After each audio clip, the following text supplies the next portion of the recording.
wanted to show you guys how I fix the saw mark after I remove a brow tine off a deer antler. Obviously this was the brow tine, and this is his match, so you can kind of get an idea.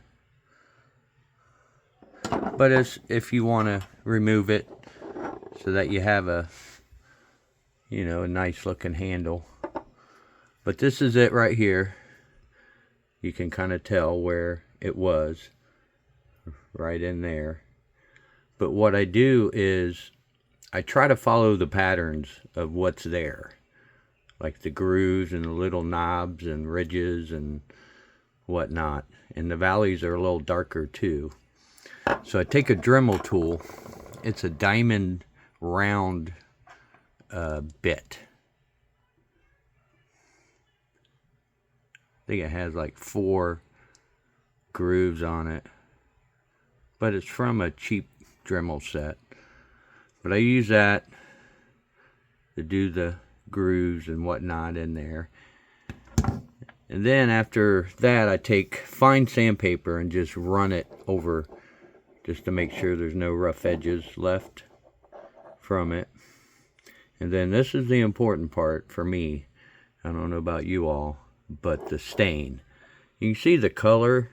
That darkens up when you put your finish on there, but not this part.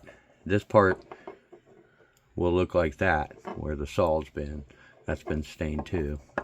But I use a gel stain, and this is just called antique, but I would use something walnut, dark walnut, early American, something like that, or something lighter.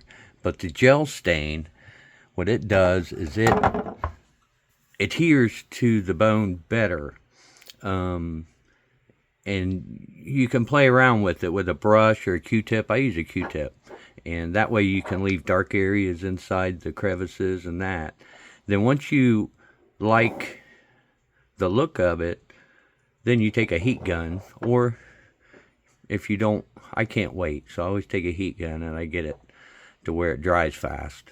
And then I dip it in shellac, natural shellac flakes. And then that takes about 1 minute to dry at the most. Then I just brush it down, and then leaves a semi-matte finish, but it's got a little bit of gloss, and I like it. And that's how it'll be displayed. And I haven't tapered.